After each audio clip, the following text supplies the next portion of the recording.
this problem. Given below shows a relationship between the sets P and Q. Write the relation in the set builder form and roster form.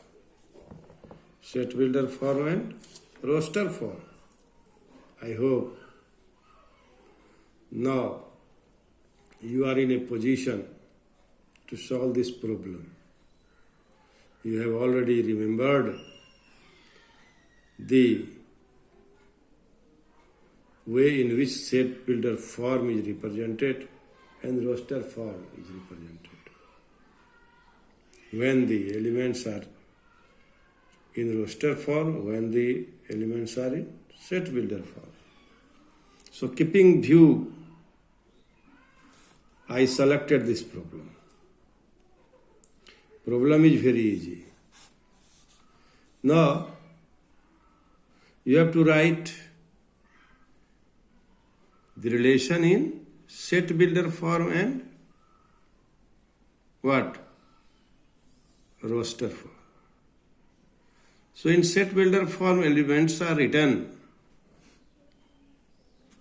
according to properties or rule. Now, here in set P 5, 6, 7, there are 3 elements in Q 3, 4, 5. So observing the property, you should make a rule here. How will you get X? How will you get 5?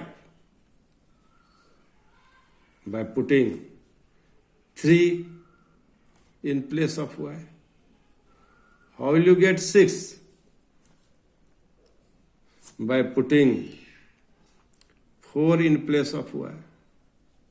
How will you get 7? By putting 5 instead of Y. So, in this way, the answer of the first question is R is collection of element XY such that you should make a rule by observing the properties here.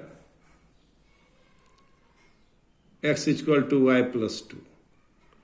X is equal to Y plus 2. Y belongs to natural number and Y lies between 3 and 5, including 3 and 5. So that's why I have written 3 less than equal to Y and Y less than equal to 5. And X belongs P and Y belongs Q. Now in roster form, how will you write? We write the first component as 5, second component 3, first component 6, second component 4, first component 7, and second component 5. In this way, we will solve this problem. Though this problem are very easy, but to make the concept clear about set builder form and roster form, I selected this problem and I explained this problem. Thank you. Thank you very much.